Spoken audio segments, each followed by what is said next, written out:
ciclo do satélite é mostrar realmente a nossa etapa, eu digo porque nós falamos a mesma língua e você é muito importante. Portanto, Zagueiro, por favor, aqui agora. A gente vai exibir hoje um filme que, às duras penas, nós conseguimos fazer, filmando aqui em Portugal. É uma pena que o cinema brasileiro hoje, uma vez mais, continua na mão de meia dúzia, apesar da Lei Rouanet, né? Ação marcada aí por meia dúzia de produtores, junto com uma emissora Globo que não precisaria fazer isso, mas que faz, né? Vai buscar o dinheiro das pessoas que podiam estar repassando para outras pessoas de talento que têm possibilidade de fazer bons trabalhos. Infelizmente, é assim que a coisa funciona nesse país. Mas estamos felizes por receber os amigos aqui e por ter realizado alguma coisa e o nosso nome ter ficado aí nos anais do cinema brasileiro, né? De alguma forma, como realizadores, como batalhadores, como pessoas que tiveram um dia um sonho. Apesar que dos meus 65 anos agora em novembro que eu vou fazer, ainda tenho na cabeça um dia fazer um outro filme. Brevemente eu viajo, talvez eu compre uma câmera aqui e vá filmar em 24 quadros em digital, e eu acho que eu vou começar um projeto por aí. Eu acredito que seja esse o caminho do cinema no mundo, é o digital, é o que vai ficar, porque a película cada vez encarece mais e as empresas cada vez estão produzindo menos, sabendo que a coisa vai por este caminho aí, tá? Não vou me prolongar muito, eu queria só agradecer uma vez mais a vossa colaboração. Hoje eu estava em Iperó fazendo um documentário lá para a prefeitura e surpreendentemente, na hora que eu cheguei aqui, eu vi que eu estava com o microfone. Eu terminei uma entrevista lá, cheguei de subir no carro e ir embora. Quando eu cheguei aqui, eu vi que eu estava com o microfone pendurado. Não tirei porque se eu puser no bolso é capaz de eu perder, porque ele é muito grande, né? Enfim, estamos aí, vamos ver o filme feito há 30 anos, com a linguagem cinematográfica daquele tempo. Então, as pessoas que são mais jovens, né, como vocês aqui, não reparem às vezes as faltas de dinâmica, porque era desse jeito que era feito o filme, era essa linguagem na época. Passagens de tempo, outras coisas que aconteciam, eram feitas desse jeito, tá bom? O filme é um filme meio piegas, dirigido à colônia portuguesa, e na época nós tivemos 9 semanas em cartaz. Nós lançamos 30 cópias, das quais 20 em São Paulo e ABC, e 9 semanas em cartaz era um sucesso assim estrondoso, porque hoje dificilmente um filme emplaca a terceira semana às vezes, né? Precisa ser muito sucesso para que isso aconteça. Mas felizmente a colônia portuguesa, principalmente para a qual eu fiz o filme, atendeu a esse chamado, gostou, e a gente conseguiu ter um pequeno lucro em cima disso e partimos na época também para outro filme. Muito obrigado e já pode começar, Clerico? Já. Vocês é que mandam. Coisas que eu vi tanta vez,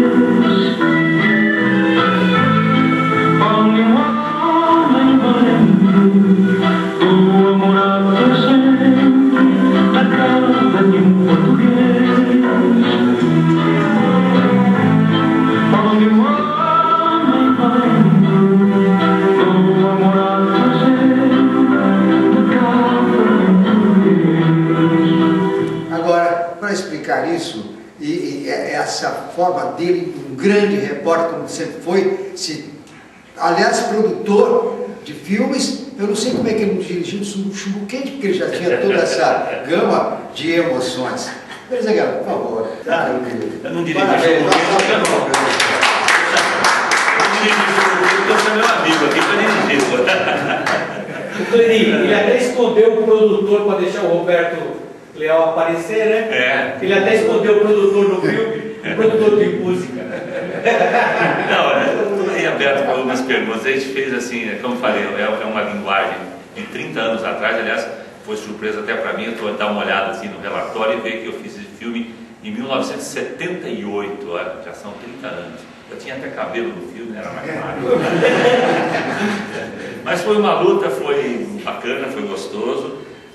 Eu acho que para os portugueses, eu me lembro que eu passei bastante emoção no final. Havia assim muita gente que se emocionava, principalmente os portugueses, claro, choravam e tal, e foi muito gratificante para mim. Se alguém quiser fazer alguma pergunta, estou aí à disposição.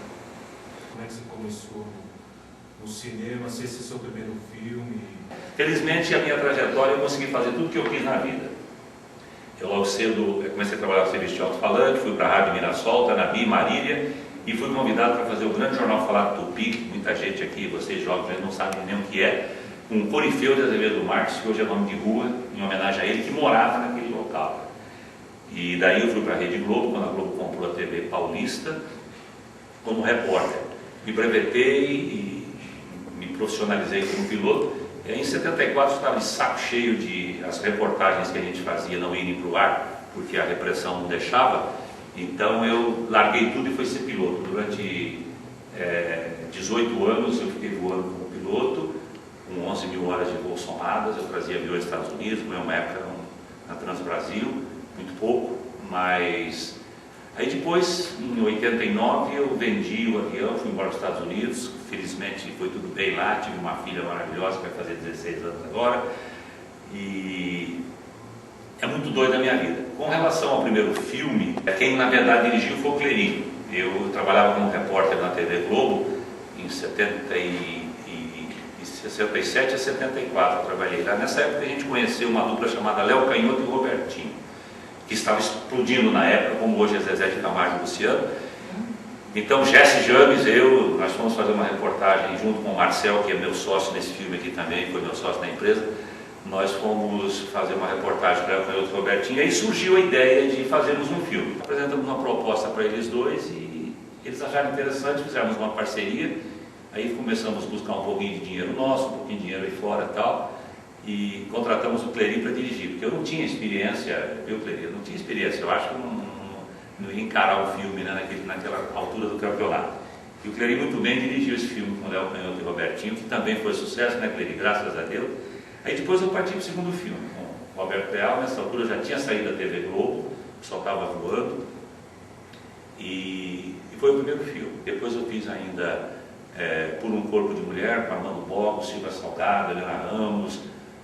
Fiz um filme com a Wilson Carla, uma comédia, que depois, por uma ganância comercial, colocaram uma cena de sexo explícito no filme, e eu confesso que eu nem fui na estreia desse filme.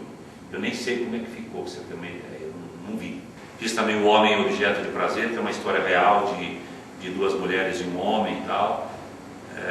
E o último filme que eu apenas dirigi, eu tinha sido convidado para dirigi 2 clipes com o Dalvan, de uma dupla sertaneja, do Duque Dalvan, e a gravadora estava querendo dar uma injeção de publicidade no Dalvan, e eu fui dirigir esses comerciais em Nova York, contratado pela gravadora. E durante essa viagem surgiu a ideia, mas aquela minhoca que estava na cabeça do Dalvan de fazer um filme, e aí quando voltamos de lá, ele resolveu produzir um filme e eu apenas dirigi. Esse aí foi meu último filme. Mas nessa época o cinema nacional já estava assim numa curva descendente, né? Desacreditado, e uma série de outras coisas acontecendo por aí com relação à exibição. Eu falei, Dalvan, olha, você vai fazer esse filme, vai ser bom para a sua carreira, uma série de coisas, mas não pense em ganhar dinheiro com isso. Foi o que aconteceu. Ele fez o filme, foi bom para ele, porque aquela história, o filme está passando, vai passar, um monte de gente vê, e a figura do cantor é divulgada, né? Foi assim. Aí eu parei, minha vida correu de uma outra forma, e hoje eu tenho uma produtora de vídeo, um estúdio de gravação que está arrendado, faço documentários pelo interior, estou fazendo isso na vida hoje. Estou feliz porque fiz tudo o que eu quis fazer na vida, né? Assim, rapidamente, em rápidas pinceladas, isso que aconteceu na minha vida. Quando teremos uma indústria? É possível ainda? A gente tem que sonhar. Eu acho que o sonho pode se tornar realidade desde que nós lutemos para isso. Não vai ser fácil, mas eu acredito que ainda nós teremos uma indústria de cinema no Brasil, sim. Acho que nós vamos produzir filmes em escala industrial. Eu acredito que só não deslanchou até agora por uma questão de modificação em todos os sistemas, o que está acontecendo hoje com a tecnologia. O cinema vai acabar a película, uma série de coisas, acho que está havendo uma adaptação. E um país como o nosso, que não tem uma tradição de indústria cinematográfica, teve lá atrás, na época da Vera Cruz, da Maristela, do Herbert Richards lá, mas aí acabou por influência até dos próprios americanos que detonaram o cinema aqui. Eles estavam começando a querer investir, quando viu que o que podia acontecer explodir, eles mesmo sabotaram, né? Mas eu acho que nós vamos ter isso assim, claro, não vamos ter que contar com injeção lá de fora e de poderosos, porque sem dinheiro é difícil fazer. Mas eu confesso que o meu temor é que isso vai ser muito difícil. Vai ser muito difícil, vai ser uma luta que vai demorar muitos anos ainda. Talvez nós não consigamos ver isso, mas vamos chegar lá, assim. Eles tentam sabotar aí de todas as formas, principalmente a nossa indústria, assim, vamos dizer, que nós procuramos sempre fazer cinema com recursos próprios. Eu confesso que eu nunca peguei um tostão da Embrafilme. Tentei várias vezes, inclusive com o Amorim aí, que hoje é ministro das Relações Exteriores. Estive com ele no Rio de Janeiro, na época que ele ficou no lugar do Farias lá.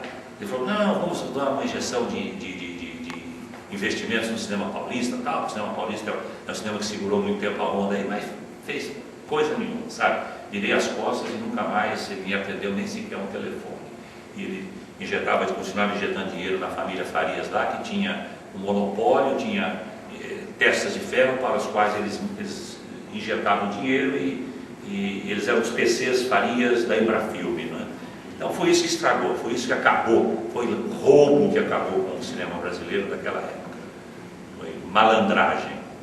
O que está acontecendo ainda hoje, de uma outra forma, quer dizer, a TV Globo não precisa, fica pegando dinheiro da Lei Rouanet aí e tal, põe ainda um pouquinho só e as pessoas que podem investir com o dinheiro da Lei Rouanet, os 6% do imposto de renda, pode ser dedicado à indústria cinematográfica, fica na mão de meia dúzia. Quando eu tive um projeto aprovado, por exemplo, fui atrás, não precisava pegar 200, 300 investidores para cada um dar 2 mil, 3 mil, 4 mil, então chega uma hora que vence o prazo, você não conseguiu dinheiro para realizar seu filme. A fotografia, no que pode te ajudar para fazer esses filmes que você fez? Veja bem, eu sempre gostei muito de fotografia, né? E quando eu saía para fazer as minhas reportagens na televisão, eu procurava dirigir as minhas reportagens. Modéstia à parte, elas eram consideradas de uma plástica razoável, né, para boa, porque eu procurava ângulos interessantes. Eu, desde pequeno, quando eu tive meus 13 para 14 anos, eu já tinha uma máquina fotográfica, que ninguém sabe, a Kodak fabricava uma máquina fotográfica chamada Capsa. Era um caixotinho assim e tal, e eu já ficava procurando. Não chegava aqui e não fazia fotografia, eu ia procurar um primeiro plano, fazer alguma coisa, mas é coisa diferente. Acho que de repente está com a gente um pouco disso. Aí você vai vendo, você vai observando, né? É um cinema, é um filme de 30 anos, então tem certos momentos que hoje eu acho lento, na época ninguém achava, tá? Muito comprido algumas coisas. Tá? Eu ainda vou pegar esse filme aqui, isso aqui é uma cópia VHS que foi transformada então não está de boa qualidade. Eu vou dar uma enxugadinha nela ainda, tirar algumas coisas que estão um pouco esticadas, né? Para tentar aproximar de uma linguagem atual em termos de edição. Porque de captação já não dá mais, né? Já está tudo feito. Mas a fotografia é aquela história. Primeiro, o cenário lá fora ajudou bastante, né? Portugal já ajuda muito, porque, primeiro, que é um visual completamente diferente, né?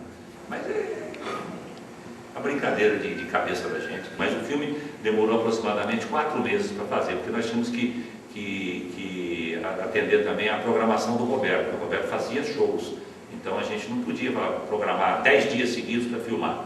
Não tinha que filmar Roberto, aí quando ele não estava a gente procurava filmar, e aí parava, tinha que ter o homem lá em cena, então ficava 10, 12 dias sem filmar, enfim, mas foram aproximadamente 45 dias. Portugal foram de filmagem 12 dias, mas eu acabei ficando com ele lá quase 2 meses, acompanhando, e ainda com a câmera eu fiz alguns takes e tal. A capa do próprio disco que ele mostra lá é a capa da sua fita. Isso e rolou muitas músicas dele. Isso foi proposital para poder ajudar também, não sei. A divulgação do disco. A capa da divulgação é que eu tenho material dele, mas não está aqui comigo em São Paulo, entendeu? Está fora daqui. Então não houve tempo suficiente, porque eu estou envolvido num projeto aí com algumas prefeituras do interior, então não houve tempo de eu pegar isso aí lá. Eu teria que rebuscou uma capa e fez. Com relação às músicas, não sei se você percebe, claro, percebeu, que elas todas estão ligadas ao que aconteceu ou que acontecerá. Está saindo um avião e o coração vai tanta saudade e tal, que estamos indo para Portugal. Aí Não Me Dê Conselhos, que é a hora que a menina tenta qualquer coisa, a música é ligada àquele tema. E como era Roberto Leal, cantor, eu achava que era interessante, como era um musical. E esse filme eu fiz com as vistas de agradar a colônia portuguesa. Eu procurei, em cada sequência, em cada tema, jogar uma música que dissesse respeito àquilo que estava acontecendo ou que iria acontecer. Mas não foi nada com o intuito de divulgar.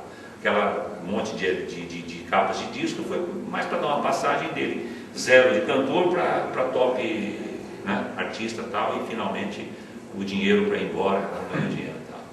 Como é que foi essa filmagem lá? Chacrinha, tá, que maravilha. Aliás, a gente estava rebuscando hoje no sindicato, né? Aliás, eu pergunto para você, por que o Milagre, que é um filme seríssimo que você fez com o maior de emoções, de coração, e que foi seu primeiro a direção longa, como é que foi a Elke, Chacrinha e esse lance do rei de Portugal? Tudo, claro, foi dentro do programa, deu um tempo e você fez. Como é que foi a participação do Roberto? O primeiro programa, efetivamente, que ele fez como cantor e cantou aquela mesma música lá, Bate o Pé, foi no programa do Chacrinha. Aí eu liguei para o Chacrinha, tinha recém-trabalhado na TV Globo, eu tinha feito alguns trabalhos, inclusive, para ele aqui, quando ele tinha um programa na Praça Marechal Deodoro. Eu falei, Chacrinha, aqui sou eu, fulano de tal, aquele jeito dele. Eu falei, olha, está acontecendo isso e isso, estou fazendo um filme com o Roberto Leal, e o primeiro programa que ele fez na vida dele como cantor foi o seu. Eu preciso, do seu palco, eu preciso gravar ele. A hora que você quiser, tal. Eu falei, mas eu não tenho dinheiro para pagar. Não estou nem pedindo nada. Foi lá, assinou toda a documentação, chamou lá o filho dele, falou, fala com os jurados aí que ele vai fazer a filmagem e fala para eles assinarem. Todo mundo assinou para usar as imagens, Elke Maravilha, Clécio Ribeiro, quem mais, enfim, todos, até as chacretes assinaram. Se bem que elas nem precisavam. O Ailton Rodrigues e a Lolita também foram maravilhosos, porque o Roberto também cantou lá muitas vezes e tal. E eu só não botei o Barros de Alencar no programa, que o Barros foi um que deu muita força para o Roberto Leal, porque o Barros de Alencar é uma pessoa muito difícil. E ele, tudo certo, vamos filmar, fui lá na Record, no dia do programa dele, chegou lá, eu não vou filmar não, porque eu não quero aparecer, que não sei o quê. Então, por isso o Barros de Alencar, que foi um que deu muita força para o Roberto Leal na carreira, não está no filme, mas isso foi porque ele não quis. O Edson Guerra, Luiz Aguiar, todas as pessoas que aparecem assim nos discos foram pessoas que deram uma força para o Roberto Leal na época. Quando você realizou essa obra, o Roberto já tinha estourado? Eu estava fazendo um filme com o Clery, dirigindo, o Clery estava dirigindo Chumbo Quente. Uma vez eu cheguei no aeroporto, posei lá, nessa época eu estava voando como piloto. Posei, eu estou descendo, vindo pela 23 de maio, eu olho assim, na 23 de maio, Rubem Berta, eu vi 4 outdoors, Roberto Leal, tal. Eu cheguei e falei, Marcelo, puxa vida, tem uma parada aí que acho que é interessante, o Roberto Leal, tal, o cara, pô, tá com outdoor aí na praça, deve ter um bom público. Vamos falar com ele, vamos. E aí foi como começou a parada. Ele já estava estourado, o Henrique Lebendiger, que também aparece na fita. A gente fez questão de mostrar, de recuperar as coisas, né, que foram, né, fizeram parte da vida dele. O Lebendiger é o dono da RGE, e eu fui lá conversar com ele, ele entrou com 20% na parada também. Tá? Nós conseguimos 50% de financiamento, 50% a gente teve que bancar. A TAP nos forneceu as passagens, que foi muito bom, uma economia razoável aí. E foi assim que a gente fez, buscando um pouquinho ali, deixando de comer o frango no domingo, para pagar os atores, e assim foi. Obrigado pela vossa boa vontade de estarem aqui comigo e de suportarem 1h30 de um milagre.